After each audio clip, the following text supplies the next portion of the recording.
Hello friends, welcome to honey GS academy. June 10th and 11th daily current affairs with GS points. ముందుగా ఒక small announcement. June 12th ఈరోజు మా twins Dhruvan and ధృతి birthday సందర్భంగా మన honey GS అకాడమీలో ఉన్న కోర్సెస్ మీద 50% ఆఫర్ ఇవ్వడం జరుగుతుంది. మీకు 1 year వ్యాలిడిటీ ఉంటుంది, అంటే 2026 జూన్ 12th వరకు ఉంటుంది. ఐ థింక్ ఆ లోపు అయితే టీజీపీఎస్సీ, ఏపీపీఎస్సీ గ్రూప్ 2 ఎగ్జామ్స్ అయిపోతాయి. సరే, మీ ఎగ్జామ్స్ కనుక ఇంకొక 1 or 2 months కనుక ఉన్నట్లయితే ఆ 1 or 2 months మనము ఫ్రీగా ఎక్స్టెండ్ చేయడం జరుగుతుంది. అంటే మీ కోర్స్ వ్యాలిడిటీ 2026 జూన్ 12th అయిపోయినప్పటికీ ఎగ్జామ్స్ కనుక 1 or 2 months లోపల ఉంటే, జూలై ఆగస్టులో ఉంటే ఇదే కోర్సెస్ని మనము ఇంకొక 2 months ఎక్స్టెండ్ చేస్తాం. సో మీకు కింద వీడియో క్లాసెస్ వస్తాయి, పీడిఎఫ్ నోట్స్, రిటర్న్ నోట్స్ వస్తుంది, టెస్ట్ సిరీస్ వస్తుంది, రివిజన్ షెడ్యూల్ వస్తుంది, యాక్టివ్ రీకాల్ షీట్స్ వస్తాయి. సో మీకు చాలాసార్లు టెలిగ్రామ్ గ్రూప్లో నేను పోస్ట్ చేసిన, సో ఒక 10 పేజీల సారాంశాన్ని మనం ఒక పేజీలో ఎలా కుదిస్తామని చెప్పేసి మీకు చాలా ఎగ్జామ్ టైంలో చాలా యూస్ఫుల్ అవుతుంది.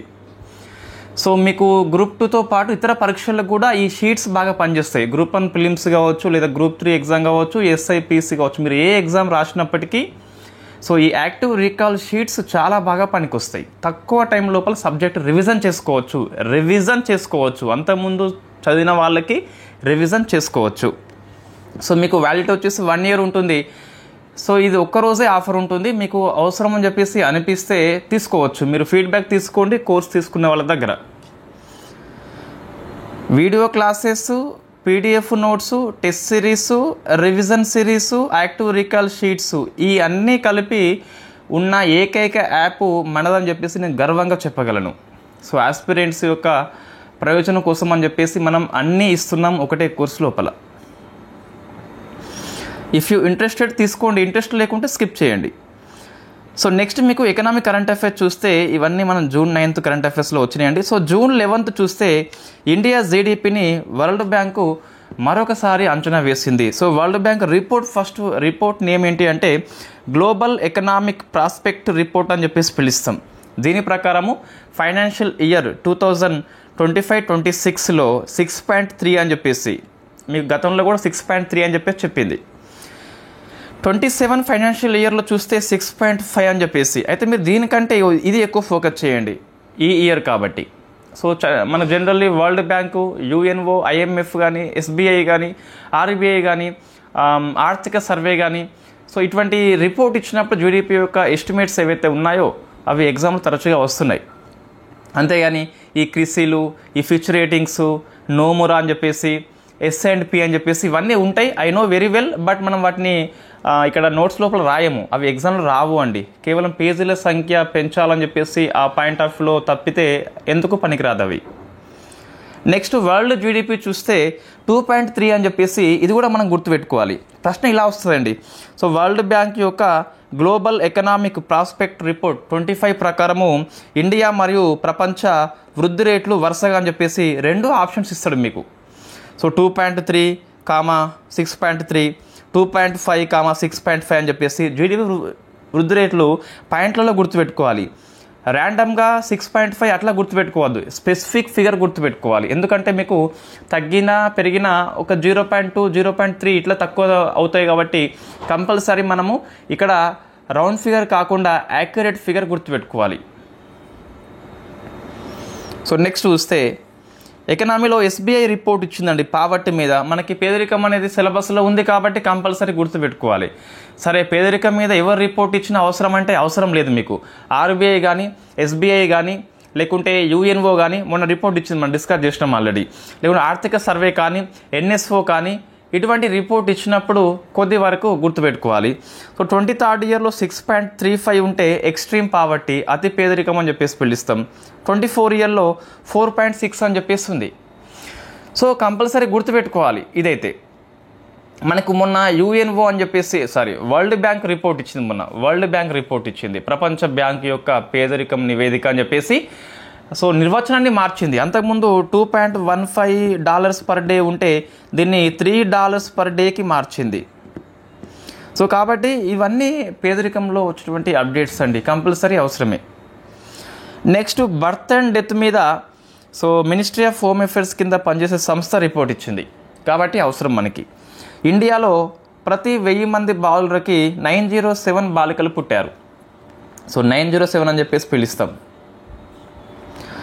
ఎక్కువ నాగాలాండ్ అండి 1068, అంటే బాలుర కంటే బాలికలు ఎక్కువ ఉన్నారు. మొత్తం మీకు 3 కనిపిస్తున్నాయి అట్లా. అరుణాచల్ ప్రదేశ్ 1036, లడఖ్ 27. ఇవి 3 రాష్ట్రాలు గుర్తుపెట్టుకోవాలి. ఒకటి యూటీ ఉందనుకోండి. ఎందుకోసం అంటే మీకు 1000 కంటే ఎక్కువ ఉన్న వాళ్ళ సంఖ్య ఎన్ని రాష్ట్రాలు యూటీ అని చెప్పేసి కొన్నిసార్లు నేరుగా ప్రశ్న వస్తుంది. లాస్ట్ 3 చూస్తే బీహార్, మహారాష్ట్ర, తెలంగాణ వచ్చేసి లాస్ట్లో ఉంది 907 అని చెప్పేసి గుర్తుపెట్టుకోవాలి. సో ఏపీ మీకు మధ్యలో ఉంది కాబట్టి అంతగానో అవసరం లేదు. సో ఫస్ట్ 3, లాస్ట్ 3 అవసరము. ఆ ఫస్ట్ 3, లాస్ట్ 3లో మనవి ఉంటే ఇంకెక్కువ అవసరం ఉంటుంది. సో నేను మరణాల గురించి ఎందుకు ఇవ్వలేదని చెప్పేసి మీకు అనిపించవచ్చు, బట్ మరణాలు నాట్ మచ్ ఇంపార్టెంట్ ఎగ్జామ్ దృష్ట్యా. ఇంతవరకు ఎప్పుడు ఎగ్జామ్లో రాలేదు. జననాలు మనకి చాలాసార్లు ఎగ్జామ్ రిపీట్ అవుతున్న క్వశ్చన్, అండ్ గవర్నమెంట్ రిపోర్ట్ కాబట్టి గుర్తుపెట్టుకోవాలి. ఇన్ని రిపోర్ట్స్ మనకు గుర్తుంటాయంటే కంపల్సరీ గుర్తుంటాయి. ఎప్పుడు అంటే మీరు ఏం చేయాలి, గ్రూప్ 2 ఎగ్జామ్ ఒక 2 మంత్స్ ముందే, మరీ ఎక్కువ ముందు వద్దు, మరీ దగ్గరలో వద్దు. మీకు 1 మంత్ బిఫోర్ కంపల్సరీ మొత్తం రివిజన్, ఏ ఒక్క కొత్త అంశం చదవద్దు. 2 మంత్స్ బిఫోర్ ఏం చేయాలి అంటే ఈ ఎకనామీ రిపోర్ట్స్ కానీ ఇటువంటి గణాంకాలన్నీ ఒక బుక్ పెట్టుకొని రాయాలి. సో మీకోసం నేను రాసి పెడతా, మీరు వాటిని చదవాలి అంతే. మొత్తం గణాంకాలే ఉంటాయి అందులో. ఆ బుక్ ఏం చేయాలి, రోజుకు ఒక హాఫ్ అన్ అవర్ కనీసం ఒకసారి ఒక 3-4 డేస్ మంచిగా అధ్యయనం చేయాలి. డైలీ చూస్తూనే ఉండాలి. ఇదొక్కటే విరుగుడు నెంబర్స్ కోసము. అన్ని సబ్జెక్టులో ఉన్న నెంబర్స్ అన్నీ ఒక పుస్తకంలో వస్తాయి, మొత్తం నెంబర్సే వస్తాయి. ఇది నేను కంపల్సరీ చేస్తాను అండి. అయితే ఎట్లా చేస్తాను అంటే ఏ కోర్సులో వాళ్ళకి అదే కోర్సులో నెంబర్స్ వస్తాయి. నువ్వు పాలిటీ కోర్స్ తీసుకుంటే పాలిటీ నెంబర్స్ వస్తాయి, అంటే రాజ్యాంగ సవరణ చట్టాలు కావచ్చు, ఆర్టికల్స్ కావచ్చు, ఇయర్స్ కావచ్చు, ఏమన్నా మహిళల శాతము లోక్సభలో, ఇటువంటి అన్ని గణాంకాలు. ఎకనామీ తీసుకుంటే ఎకనామిక్ గణాంకాలు వస్తాయి. ఎకనామీ కొంచెం ఎక్కువ గణాంకాలు వస్తాయి అనుకోండి. సో నెక్స్ట్ ఈ ఫెనీ అంటే మీకు ఈ జీడిపప్పు, మన కాజు ఉంటుంది కదా, సో కష్యూ నట్స్ అని చెప్పేసి పిలుస్తాం. దాని నుంచి తీస్తాం మనం. కిణ్వన ప్రక్రియ ఉపయోగించి తయారు చేసే ఒక మందు ఇది. మందు అంటే మెడిసిన్ కాదు, ఇన్ఫ్యాక్ట్ ఎర్ర మందు. సో అది ఓజో, ఇది గోవా లోపల ఫేమస్. దీనికి జిఐ ట్యాగ్ వచ్చిందండి. ఇది ఎకనామీ కిందకి వస్తుంది, WTO పాఠం లోపల వస్తుంది మనకి. సో జిఐ ట్యాగ్ పొందిన తొలి ఫెన్నీ ఇది. సో గోవాలో వెరీ ఫేమస్ ఇది. దీన్ని పోర్చుగీస్ వాళ్ళు మనకు పరిచయం చేసిండ్రు, మనం కంటిన్యూ చేస్తున్నాం. సో జీడిపప్పు, కొబ్బరి నుంచి చేసే మందు పేరు మనకి ఫెనీ అని చెప్పేసి పిలుస్తాం. సో ఓజో ఫెన్నీ గోవాలో very famous. In fact GI tag పొందిన వెరీ ఫస్ట్ ప్రొడక్ట్ కాబట్టి ఫెనీ విషయంలో ఎగ్జామ్లో వస్తుంది. సో గోవా ఆ లొకేషన్ని మనం గుర్తుపెట్టుకోవాలి, ఓజో అని చెప్పేసి గుర్తుపెట్టుకోవాలి. వెరీ ఫేమస్ క్వశ్చన్ ఇది. తెలుగు పేపర్స్ ఏవి కవర్ చేయవు ఇటువంటి. నెక్స్ట్ ఇండియాలో ఫస్ట్ ఏఐ శాటిలైట్ అండి, అంటే ఏఐ ఆధారిత ఉపగ్రహము. దానికి అదే థింకింగ్ చేస్తుంది, సొంతగా ఆలోచన చేసి ఉపగ్రహం అని చెప్పేసి పిలుస్తాం. సెప్టెంబర్ లోపల ప్రయోగిస్తుంది. అచ్చా మన సెప్టెంబర్లో అయితే మనకి ఇప్పుడే ప్రశ్న వస్తుందంటే మనం సెప్టెంబర్ లోపు ఏ ఎగ్జామ్స్ రాస్తలేము. గ్రూప్ 2 ఎగ్జామ్ 100% రాయము. సో ఏపీ వాళ్ళకి కన్ఫర్మ్ అండి. నేను నా కోర్సు అమ్ముడుపోవాలని ఎప్పుడు చెప్పను, అబద్ధం చెప్పను, రియాలిటీ చెప్తాను. ఈ ఇయర్లో మీరు ఎగ్జామ్స్ రాయరు ఏపీ వాళ్ళు. తెలంగాణ వాళ్ళు చెప్పలేము, మనం ఏమవుతుందో ఎప్పుడు ఏం చెప్పలేము. మనం మాట్లాడుకునే సమయం లోపల గ్రూప్ 2 నోటిఫికేషన్ ఇష్యూ చేసేసిన మనం ఏం చేయలేము. చేయవచ్చు కూడా, చేయొద్దని చెప్పేసి ఇక్కడ ఉన్నదండి, చేయవచ్చు. సిలబస్ కమిటీ రిపోర్టు ఇదే రోజు. ఇప్పుడు టైం ఎంత అయింది మీకు, ఇన్ఫ్యాక్ట్ 7:10 కదా. సో 7:11కి సిలబస్ కమిటీ రిపోర్టు, 7:20కి నోటిఫికేషను ఇష్యూ చేయవచ్చు. చేయొద్దని చెప్పేసి ఎక్కడ ఉంది, చేయవచ్చు మీకు. సో తెలంగాణలో ఎప్పుడు ఏమవుతుందో ఎవరు చెప్పలేము. బట్ ఏపీ లోపల ఒక క్లారిటీ అయితే ఉన్నది. ఎగ్జామ్స్ రాయము, నోటిఫికేషన్ వస్తా విషయం పక్కన పెడితే ఈ ఇయర్లో ఎగ్జామ్స్ రాయము. సో నేనే ఆఫర్ ఇచ్చినా, నేనే ఎగ్జామ్స్ లేవని చెప్పి చెప్తున్నా. సెప్టెంబర్లో మనం ఎగ్జామ్స్ రాయము, ఏ పిఎస్సి ఎగ్జామ్స్ రాయము మనం. సరే మీరు వేరే ఎగ్జామ్స్ రాస్తే ఎఫ్ఆర్ఓ లాంటి ఏమో చెప్పలేం, కానీ గ్రూప్ 1, గ్రూప్ 2, గ్రూప్ 3, గ్రూప్ 4 అయితే ఈ ఇయర్లో ఏపీపీఎస్ వాళ్ళు రాయరు. సో ఇండియా ఫస్ట్ ఏ శాటిలైట్ మీకు హైదరాబాద్ ప్రైవేట్ స్పేస్ కంపెనీ రూపొందించింది. దాని పేరు టేక్ మీ టు స్పేస్ అని చెప్పేసి కంపెనీ పేరు అండి. సో SSLV ద్వారా మనం ప్రయోగిస్తున్నాము, స్మాల్ శాటిలైట్ లాంచ్ వెహికల్ అని చెప్పేసి. ఇది స్పేస్ ఆర్టికల్, మీకు గుర్తుపెట్టుకోవాలి. మనం సెప్టెంబర్ లోపల మరింత వివరంగా డిస్కస్ చేద్దాము. ఇక్కడ సమాచారం ఏమి ఇవ్వలేదు, చిన్నగా హిందూ పేపర్లో చిన్న ఒక 4 to 5 లైన్స్ వచ్చింది అంతే. రైట్. సో టీజీపీఎస్సీ వాళ్ళు ఈ ఇయర్లో ఎగ్జామ్స్ రాస్తారో లేరో క్లారిటీ లేదు. ఏపీపీఎస్సీ వాళ్ళు మాత్రం ఈ ఇయర్లో ఎగ్జామ్స్ రాయారు, నెక్స్ట్ ఇయర్లో ఎగ్జామ్స్ రాస్తారు. నెక్స్ట్ ఇయర్ జూన్ లోపే పరీక్ష అయిపోతుంది. చూడండి, మీరు అబ్జర్వ్ చేయండి ఒకసారి. మనకి ఏదైతే నోటిఫికేషన్ వస్తుందో నెక్స్ట్ 45 days 2 monthsలోనే ఎగ్జామ్ ఉంటుంది. అబ్జర్వ్ చేయండి ఒకసారి. ఎక్కువ టైం ఇస్తలేం మనం. గవర్నమెంట్ అనేది రాంగ్ పాలసీ అండి ఇది. మనం అట్లా విమర్శ చేసే హక్కు మనం కలిగి ఉన్నాము. ఇప్పుడు లేట్గా నోటిఫికేషన్ ఇచ్చేసి 45 days టైం ఇవ్వడం వల్ల ఏమి ఉపయోగం ఉంటుంది? చాలామంది ఎంప్లాయీస్ ఉంటారు, ప్రైవేట్ ఎంప్లాయీస్ ఉంటారు, వాళ్ళకి జాబ్ వేస్తే తప్పించి పూట గడవదు. అటువంటి వాళ్ళకి ఇబ్బంది అవుతుంది. అదే కొంచెం ముందే ఇచ్చి టైం ఇస్తే ఏమవుతుంది అందరికీ? సో మీకు లెవెల్ ప్లేయింగ్ ఫీల్డ్ అని చెప్పేసి పిలుస్తాం. అందరికి సమానమైన అవకాశం రావాలంటే సమానమైన పరిస్థితులు ఉండవు మనకి ఇక్కడ. కొంతమంది హైదరాబాద్లో 10 ఏళ్ల పాటు జీవనం కొనసాగిస్తారు ప్రిపరేషన్తో, అటువంటి వాళ్ళకి ఉపయోగం ఉంటుంది. బట్ గ్రామీణ ప్రాంతం లోపల కొంతమంది సో నోటిఫికేషన్ వస్తే తప్పించి పట్టణ ప్రాంతాలకు వెళ్ళలేని పరిస్థితి ఉంటుంది, లేదా జాబ్ చేస్తే కానీ ఫ్యామిలీ గడవని పరిస్థితి ఉంటుంది. వాళ్ళకి ఇటువంటిది ఇబ్బంది అవుతుంది. సో కొంచెం ముందు ఇచ్చేసి టైం ఎక్కువ ఇస్తే వచ్చే ఇబ్బంది ఏముంది? ఇప్పుడు అక్టోబర్లో ఇచ్చి నవంబర్ 15కే ఎగ్జామ్ పెట్టే బదులు జూలైలో వచ్చి నవంబర్ 15 ఎగ్జామ్ పెడితే వెరీ యూస్ఫుల్ కదా. అందరూ అలర్ట్ అయిపోయి చదువుతారు కదా ఆ టైం లోపల. నెక్స్ట్ అంటే ఈ పాలసీ అనేది కొంచెము ప్రభుత్వాలు ఆలోచించుకోవాలి. సో ఇది ఇండియా ఫస్ట్ ఈ waste electronic waste recycling park అండి. మీకు ఏపీపీఎస్ గ్రూప్ 2 లోపల ఇటువంటి ప్రశ్న చాలాసార్లు వచ్చింది ఈ వేస్టేజ్ మీద. సో ఢిల్లీలో ఉన్న హోలంబీ కాలంలో మనం స్టార్ట్ చేస్తున్నాం. 11.4 ఎకరాల విస్తీర్ణం. ఫస్ట్ది కాబట్టి కొంచెం గణాంకాలు గుర్తుపెట్టుకోవాలి. కొన్నిసార్లు ఒక ఇయర్లో 51,000 మెట్రిక్ టన్స్ని ఇది ప్రాసెసింగ్ చేస్తుంది ఈ వేస్ట్ని. సో కాబట్టి సో లొకేషన్, ఏరియా, ఎంత కెపాసిటీ కలిగి ఉంది సరిపోతుంది. ఇంకా పేపర్లో ఏమైనా గణాంకాలు ఉంటే అవి అవసరం లేదు. తర్వాత సో బ్లూ ఎన్డీసీ ఛాలెంజ్ అండి, కొత్తగా వచ్చింది. మీకు ఎన్డీసీ అని చెప్పేసి మనం డిస్కస్ చేసినామండి. ఇక్కడ కాప్ సమ్మిట్ లోపల డిస్కస్ చేసినాం. నేషనల్లీ డిటర్మైన్డ్ కంట్రిబ్యూషన్స్, అంటే ఈ వాతావరణ మార్పు యొక్క ప్రభావాలని ఎదుర్కోవాలంటే జాతీయంగా ఎటువంటి లక్ష్యాలు నిర్ణయించుకున్నాము అని చెప్పేదే ఎన్డీసీ. మనకి కాప్ 21 పారిస్ సమ్మిట్ ప్రకారము ఎవ్రీ 5 yearsకి ఇది అప్డేట్ చేసుకోవాలి. మనం ఎన్డీసీని 2 times అప్డేట్ చేసుకున్నాం, డిస్కస్ చేసినాం. అయితే ఇప్పుడు ఏమైంది అంటే ఈ ఫ్రాన్స్లో మీకు నైస్ ప్రాంతం లోపల ఓషన్ కాన్ఫరెన్స్ అని చెప్పేసి జరుగుతుంది. ఈ ఓషన్ కాన్ఫరెన్స్ లోపల ఈ ఫ్రాన్స్ను బ్రెజిల్ రెండు కూడా ఒక చొరవ, ఒక నూతన ఇనిషియేటివ్ స్టార్ట్ చేసిండ్రు.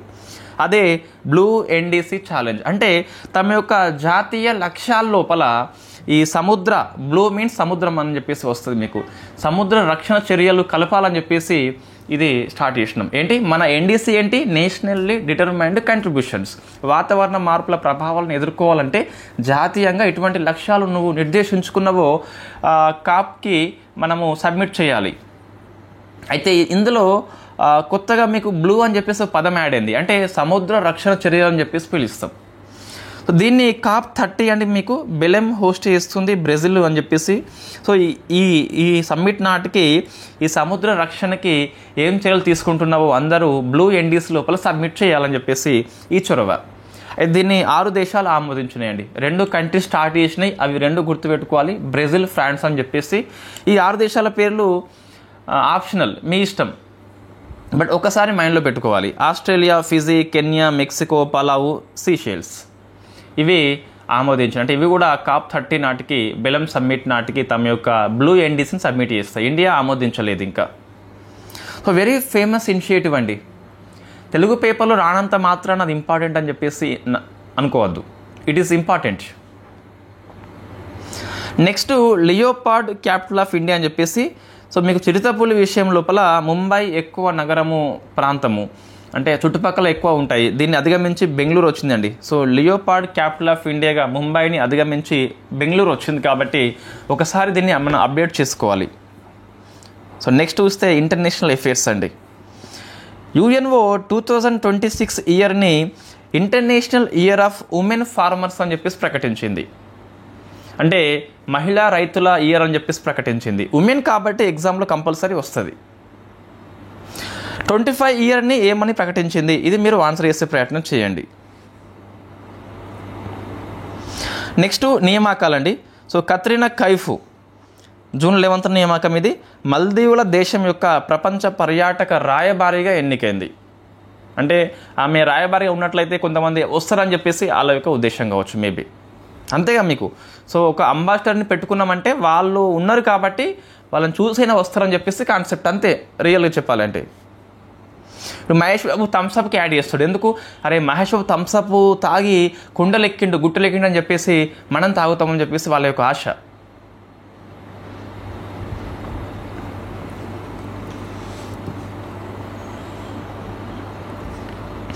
మీకు ఒక ఫేమస్ పర్సనాలిటీ పరిచయం చేయాలి అంటే ఈ వాల్యూస్ కూడా కొద్దిగా అవసరం అండి మనకి.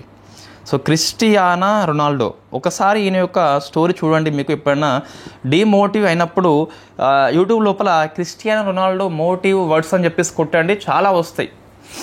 ఈయన ఒక ప్రెస్ మీటింగ్, జనరల్గా ఫుట్బాల్ కానీ స్పోర్ట్స్ వాళ్ళు పోయినప్పుడు ప్రెస్ మీట్ లోపల ఇక్కడ థమ్స్అప్, స్ప్రైటు, కోకాకోలా ఇంకేమన్నా ఇట్లా డ్రింక్స్ అనేవి ఉంటాయండి. ఈ అన్నిటిని పక్కకు దొబ్బేసిండు, కిలోమీటర్ దూరం పడేసిండు. ఓన్లీ వాటర్ బాల్ తీసుకొని ఇట్ ఈస్ ఎనఫ్ అని చెప్పేసి చూపెట్టిండు. సో కథం అన్ని బిజినెస్ తగ్గిపోయింది ఒక్కసారిగా. అంటే నేను వాటర్ అని చెప్పేసి ప్రమోట్ చేసిండు, కూల్ డ్రింక్స్ ప్రమోట్ చేయలేదు. ఇదే వాల్యూ అంటే, ఇది విలువ కలిగిన వ్యక్తి అంటే. So most dedicated, most hard work person అండి ప్రపంచంలో. ఎందుకంటే హార్డ్ వర్క్ ఇంకెవరు చేయరు ఇంకా చెప్పుకోవచ్చు. సో ఇతనికి పోర్చుగల్ దేశం కదా. ఇన్ఫ్యాక్ట్ ఈయన ఆటగాడిగా ఉన్నప్పుడు ఇప్పుడు ఉన్నాడు 37+ ఇయర్స్, స్టిల్ యంగ్ ఉంటాడు. సో ఇతని ప్లేస్లో ఇతను ఉన్నప్పుడు ఒక్కసారి కప్పు రాలే అండి. కప్పు రానంత మాత్రాన ఇతని యొక్క కష్టం అనేది తక్కువ మనం చేయలేము. విరాట్ కోహ్లీకి ఇతను role model. Satish Reddy DRDO మాజీ చీఫ్. ఇతను నేషనల్ సెక్యూరిటీ అడ్వైజర్ కౌన్సిల్లో సభ్యుడిగా వచ్చిండు. సో వెరీ ఫేమస్ ఇన్స్టిట్యూషన్ కాబట్టి గుర్తుపెట్టుకోవాలి. దీనికి ఇప్పుడు పనిచేస్తున్న చైర్పర్సన్ అలోక్ జోషి, ఈయన రా యొక్క మాజీ చీఫ్ అండి. నెక్స్ట్ పర్సన్ చూస్తే హజీ కలీముల్లా ఖాన్ అని చెప్పేసి వార్తల్లో ఉన్నాడు. హజీ కలీముల్లా ఖాన్ అని చెప్పేసి వార్తల్లో ఉన్నాడు. ఎందుకు వచ్చింది వార్తల్లో? మ్యాంగో మ్యాన్ ఆఫ్ ఇండియాగా వెరీ ఫేమస్. ఈయన కొత్త మ్యాంగో వంగడాన్ని సృష్టించిండు. దానికి మన రాజ్నాథ్ సింగ్ పేరు పెట్టిండు. సో రాజ్నాథ్ ఆమ్ అని చెప్పేసి పిలుస్తాం. ఆమ్ అంటే మీకు మామిడి పండు అని చెప్పేసి వస్తుంది. తెలంగాణ కరెంట్ అఫైర్స్, ఏపీ ఏం కరెంట్ అఫైర్స్ వార్తల్లో లేవండి. మత్తికేపల్లి మార్కెట్ యార్డు, ఇది ఖమ్మం లోపల కొత్త మార్కెట్ యార్డు. తెలంగాణ లోపల 197 గుర్తుపెట్టుకోవాలి. అయితే కాంగ్రెస్ ప్రభుత్వం ఏర్పాటు అయిన తర్వాత ఫస్ట్ మార్కెట్ యార్డ్ అని చెప్పేసి పిలుస్తాం. కాబట్టి ప్రశ్న వచ్చేందుకు ఎక్కువ అవకాశం ఉంది. ఎర్త్ సైన్సెస్ యూనివర్సిటీ అని చెప్పేసి కొత్తగూడెం డిస్టిక్ లోపల మనం దీన్ని ఏర్పాటు చేసుకుంటున్నాం. దీనికి మన్మోహన్ సింగ్ పేరు పెట్టాలని చెప్పేసి క్యాబినెట్ నిర్ణయించింది. ఇవి ఈరోజు కరెంట్ అఫైర్స్ అండి. సో ఒకసారి చూసుకోండి, ఇవన్నీ కూడా very famous. Telangana current affairs రెండు ఫేమస్సే, ఈ పర్సన్ ఫేమస్సే, ఇద్దరు నియామకాలు వెరీ ఫేమస్, ఇది కూడా ఇయర్ ఫేమస్. ఈరోజు అన్ని కరెంట్ అఫైర్స్ ఫేమస్ అండి. ఇది ఎక్కువ మందిని ఫోకస్ చేయరండి, ఇదేదో కూటమి అని చెప్పేసి అనుకుంటారు ఇండియాలో అని చెప్పేసి. బట్ ఇది వెరీ ఫేమస్ కూటమి. వాతావరణ మార్పుల కోసం ఏ కూటమి ఏర్పడ్డా అది ఎగ్జామ్లో వస్తుంది. ఇది ఫస్ట్ కాబట్టి ఇది కూడా అవసరమే. ఇది ఫస్ట్దే అవసరమే. చూడండి, ఇది ఫస్ట్దే. ఇది బర్త్ అండ్ డెత్ రిపోర్ట్ కాబట్టి అవసరం ఉంటుంది. ఎస్బీఐ రిపోర్ట్ కాబట్టి అవసరం. ఈరోజు అన్ని ఎగ్జామ్లో కరెంట్ అఫైర్స్ ఇంపార్టెంట్ అండి. మనం ఏ ఒక్కటి అనవసరం లేని అంశాన్ని పికప్ చేసుకోము. చూడండి, ఇన్ని కరెంట్ అఫైర్స్ ఈరోజు వార్తల్లో ఉన్న అంశాలు. ఓకే అండి, మీకు 1 ఇయర్ వ్యాలిడిటీతోని ఇదే లాస్ట్ టైం అండి. మనం ఇంతకుముందు చెప్పినాం ఆల్రెడీ. సో ఇది లాస్ట్ టైము 50% అని మీరు తక్కువ ప్రైస్కే వస్తుందండి. మనం పెట్టే ఎఫోర్ట్కి ఈ ప్రైస్ చాలా తక్కువ అయినప్పటికీ అభ్యర్థుల ప్రయోజనం దృష్టిలో పెట్టుకొని తక్కువ ప్రైస్కు ఎక్కువ మందికి ఉపయోగం ఉండాలని చెప్పేసి ఇవ్వడం జరుగుతుంది. ఒకసారి మీరు ఆ కోర్స్ కొనుగోలు చేసినాక వీడియోస్ చూడండి, నోట్స్ చూడండి, టెస్ట్ చూడండి, రివిజన్ టెస్ట్లు చూడండి. ప్రతి సండే ఎగ్జామ్స్ ఉంటుంది కంపల్సరీ. యాక్టివ్ రికాల్ షీట్స్ మనం త్వరలోనే ఇవ్వబోతున్నాం. త్వరలో మీన్స్ అది గ్రూప్ 2 సిలబస్ ఇవ్వాలి కంపల్సరీ, నోటిఫికేషన్ డేట్స్ ఇవ్వాలి కంపల్సరీ. ఇప్పుడే మనం ఇవ్వలేము వాటికి. సో ఉపయోగించుకునే ప్రయత్నం చేయండి, చాలా యూస్ఫుల్ అయితే ఉంటుంది. ఇక్కడ మోసం చేసే ప్రయత్నం ఏదీ ఉండదు, మహా పాపం కూడా అది. అభ్యర్థుల యొక్క ప్రయోజనం దృష్టిలో పెట్టుకుని మనం ఏదైనా చేస్తాం కంపల్సరీ. మీ ఎగ్జామ్ కనుక 1 or 2 monthsలో ఉంటే మీ వ్యాలిడిటీ అయిపోయినప్పటికీ 1 or 2 months మనం ఎక్స్టెండ్ చేస్తాము, ఎటువంటి ప్రైస్ తీసుకోకుండా. Thank you very much.